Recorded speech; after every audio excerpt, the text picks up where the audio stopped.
Hace pocas semanas, Baldíos en la lengua editó Perón y otras obras que compila parte de la obra de Pablo Duca como dramaturgo. Está, no la editorial, sino Pablo Duca en el estudio de la radio. Buen día, gracias por venir. ¿Cómo estás? Buen día, Astor. Buen día, Mauro. Bueno, primero un par de comentarios acerca de lo que estaban charlando delante mío. Estuve en esa reunión Ajá, que hablas del puerto. sí. Fue por Zoom, me Ajá, parece, estuvo usted, sí. durante la pandemia. Puede ser, Y sí. por ahí capaz que también mi comentario, ¿Qué puso usted? no me acuerdo, pero era bastante, quedó chiquito. Quedó aislado, claro. Sí, no era solidaridad ni nada de eso, Sí, que son mega pensamientos. sí. Y lo Paz sé, mundial. más mundial, Paz claro. mundial. Paz mundial. Estamos todos de acuerdo. Sí. Paz mundial no debe haber nadie que no. No, Bueno, alguno que vende armas. bueno, sé yo. sí, claro. Y lo segundo es que me hicieron recordar que Sábato, que era un gran pesimista, Sí. decía o postulaba que el que se autoproclamaba como optimista en un mundo como este era un pelotudo, ¿no? Claramente. Esto es lo que vos decías de que dudo de estar bien. Sí, sí, cuando la gente... Toma conciencia de dónde vive, ¿no? Exacto, lo que dicen, decíamos fuera de esta columna, antes de ingresar, cuando alguien le pregunta cómo está, y dice está bien y sonríe, uno empieza a desconfiar porque ¿en qué mundo vivís? Claro. Eso no quiere decir que hay que estar mal y todo No, eso. no. Pero quiere decir que lo que quiere decir. Uh-huh.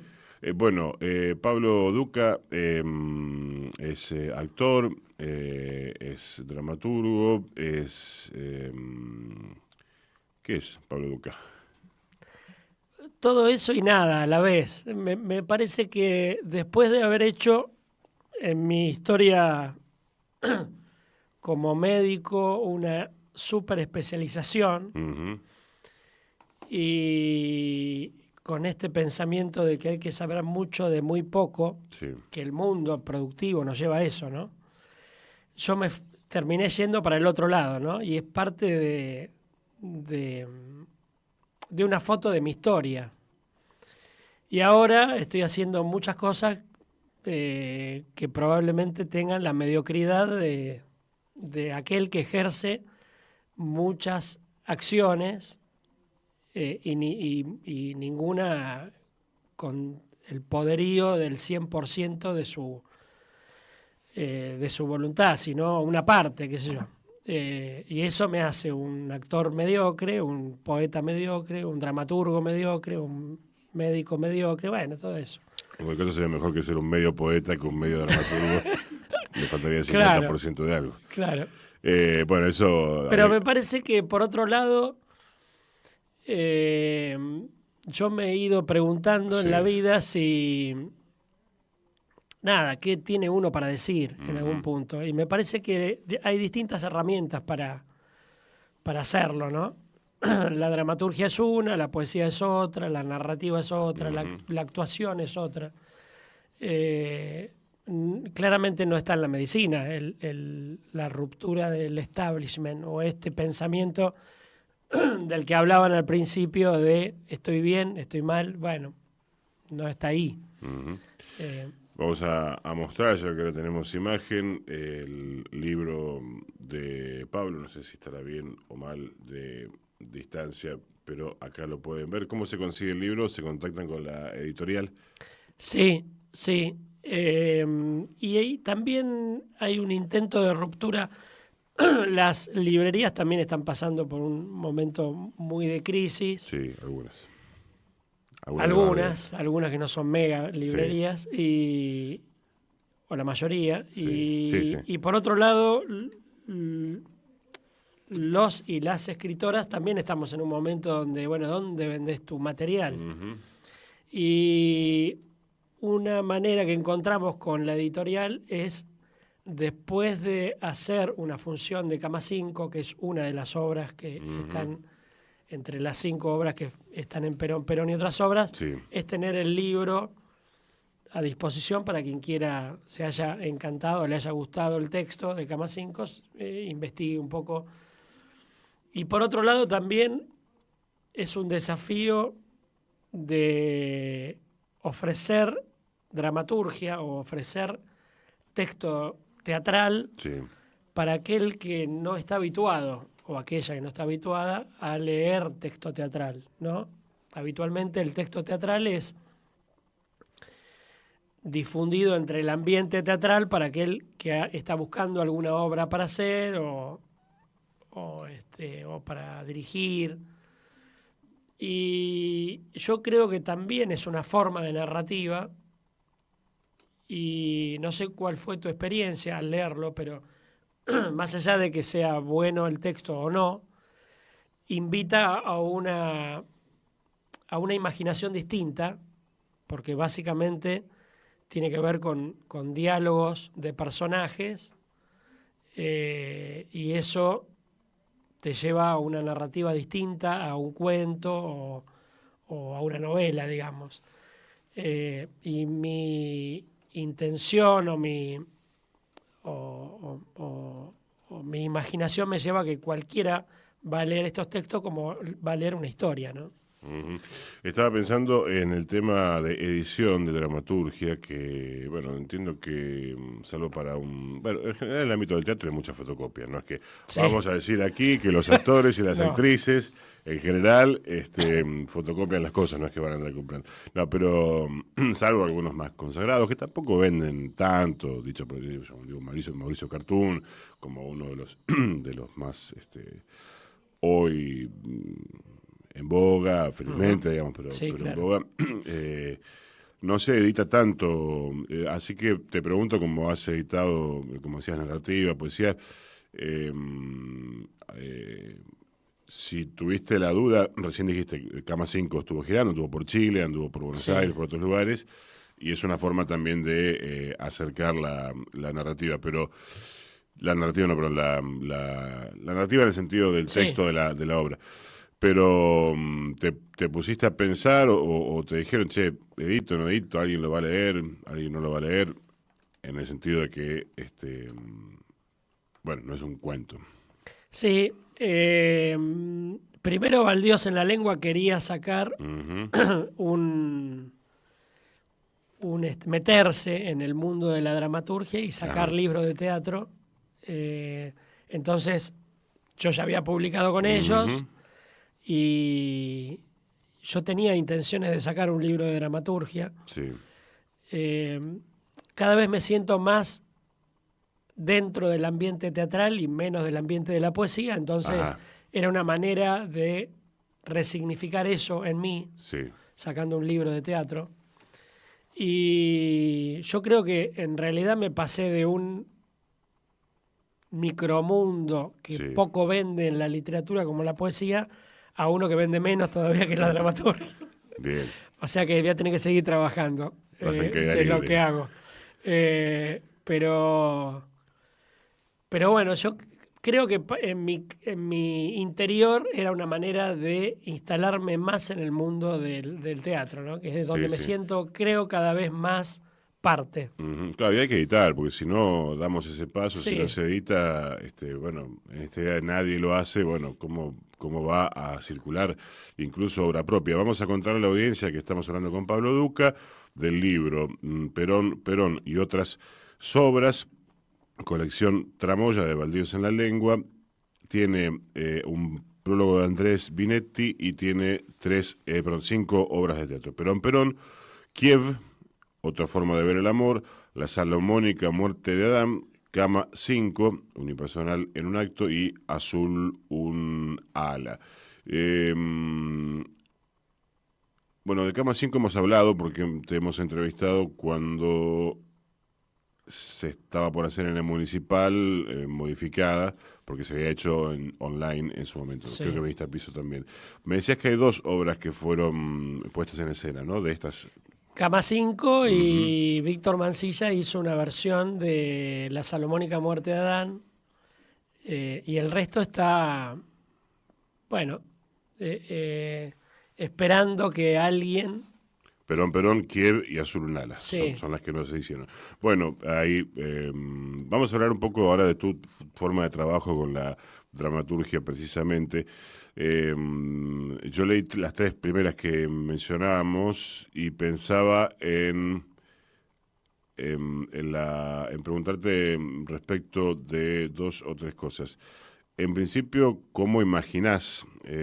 Porque, bueno, los sitios históricos en los que se emplaza cada una de las obras son diferentes y significativos en cuanto al contexto y por qué están los personajes que están. ¿Y cómo vas pensando los personajes? Y también, te lo digo todo junto para que vos después cuentes cómo trabajas en teatro.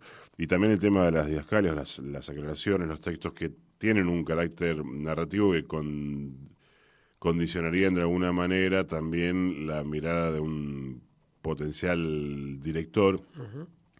Y esto es una manera de preguntarle también qué lugar tiene para vos como autor el tema del cuerpo en el teatro, porque hay quienes solo ponen un texto y como autores, ¿no? Y dicen, bueno, que se arregle, que haga lo que quiera efectivamente el puestista. Pero vos también escribís algunas imágenes, sería así que tal vez quieras ver además de las palabras. Bueno, esto para contarle más o menos a la audiencia alguna lectura muy brevísima y que vos nos cuentes cómo trabajás el texto teatral. Hay un par de obras que nacieron en un taller, digamos. Ujú.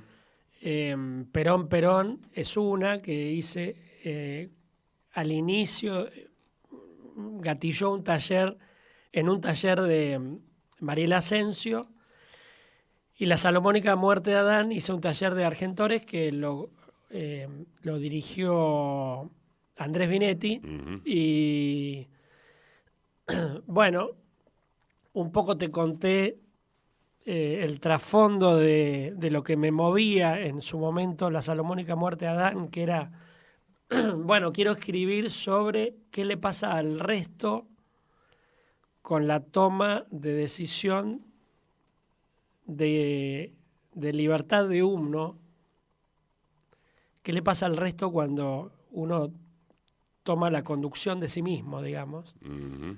que puede estar incómodo o no. Y ese fue el núcleo del por qué quise escribir La Salomónica Muerte de Adán. Ahí estamos hablando, para contar a la audiencia, sucede en un estudio jurídico, familiares de alguien que ha tomado una decisión vital y que, bueno, ya no está, y entonces se encuentran desde distintas perspectivas gente que amó y fue amada por esa persona, digamos, ¿no? Bien, buen resumen. Y Perón Perón nace de un modo distinto porque Sí, el taller proponía una escritura bastante libre, después condicionada por un cuadro, sí. y entonces ahí nacieron dos personajes que estaban hablando, medio hacia la deriva, Ujú. y después me pareció que había que darle un contexto, y para mí el contexto, en el momento que lo escribí, era de algún modo reivindicar una fecha Sí, trascendental en la historia política argentina, que fue el 17 de octubre, donde están la turca y Tito. donde están la Turuca y Tito. Ujú. Y de algún modo la historia me fue llevando a ver cómo esos dos personajes eh, convivían ese día, y justo una prima me había pasado un libro de física cuántica, Sí, entonces dije, qué bueno que esto también tuviera algún nodo transtemporal, no había escrito de ese modo, sí. entonces tiene ese devenir, digamos, que se va descubriendo en el transcurso de la obra. Ujú. Y el resto son obras que yo me pongo a escribir porque siento que hay dos o tres personajes que están hablando, y después la historia, los personajes me van Ujú. pidiendo que los meta en una historia, y cada personaje siento que me lleva a algún lugar. No tengo casi nunca una historia prearmada antes de escribir. Ujú. La historia me lleva. Y, y después yo he actuado en algunas obras que he escrito. Sí. Por ejemplo, Un tren en un bar, que dirigió el Negro Moreira, que aprovecho para hacer una mención de amor a alguien que se fue y que creo que forma parte de una historia eh, muy importante del teatro bahiense, como Gustavo Moreira. y él dirigió. Después escribí otra obra con el Toma González, Escualos en un bidet, que también participé como actor.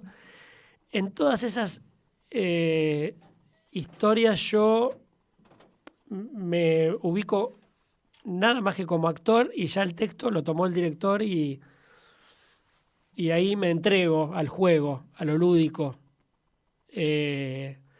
Después es cierto eso que decís, que el dramaturgo imagina de algún modo un contexto, unas cortinas, una música, que las pone como didascalia, pero también entiendo que si el director o la directora respeta el núcleo de lo que quiere decir el dramaturgo, después el cómo es circunstancial. Y a mí me gusta mucho cuando alguien ve por sobre lo que está escrito, porque en general el texto se amplifica. Y hay algo que también me parece interesante, que es el dramaturgo escribe, pero muchas veces el director lee lo que no está escrito, y que de algún modo la obra quiere decir no en palabras, sino lo que quiere mostrar la obra, ¿no? A mí me parece muy interesante lo que el director circunstancial puede ver en un texto, donde el dramaturgo vio una obra, interpretó una obra, pero en algún punto debe ser reinterpretada. En la segunda obra, Quieves, ¿no? Sí. Sí. Quieves, utilizás un recurso que puede ser muy potente, y es muy potente en este caso, que es el de la persona ausente, pienso desde... En La salomónica muerte de Adán. No. No, en Kiev. Sí, perdón. Sí, no sí. vamos a exponer, pero un personaje que aparece... Al final. Hay un personaje al cual se refieren dos personajes centrales, digamos, que no está por supuesto, el otro no está porque está muerto. No hagamos espiritismo hasta las 12 del mediodía, por lo menos. Y entonces pensaba, desde Esperando a Godot hasta un recurso, una carta, hablando de alguien que no está, puede ser muy potente. Y en este caso, creo que está entre paréntesis, pero para hablar del tema del amor, ¿en qué sentido en esta obra?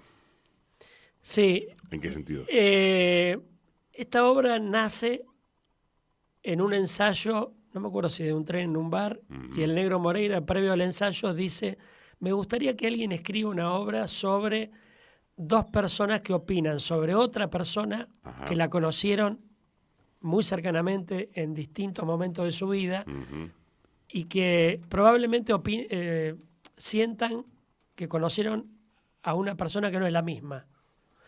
Entonces empecé a escribí la voz, me dijo. Y bueno, y empecé a escribir sobre eso.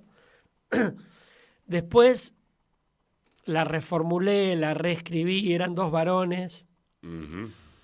Después dije, no, tienen que ser dos mujeres. Y después, bueno, me pareció que el tema de la guerra podía ser un condicionante. Y... Estamos hablando de una rusa y dos ucranianas. Claro, exactamente. Me pareció que la guerra de Rusia y Ucrania podía ser el sitio en donde, bueno, esta historia de amor representada por tres mujeres pudiera estar ahí habitándola.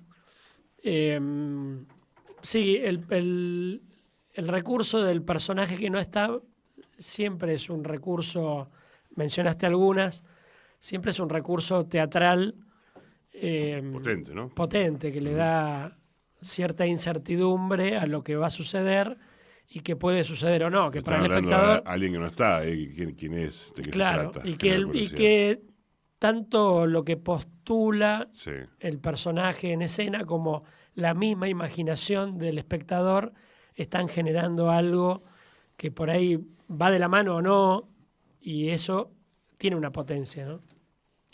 Bueno, el tiempo es una mierda, Pablo Duca, Siempre. vamos a decirlo así, nos acerca cada vez más a la muerte, y en este caso a la de esta entrevista, lamentablemente. Perón y otras sobras, Pablo Duca, es el libro del cual estuvimos conversando este ratito, con prólogo de Andrés Binetti.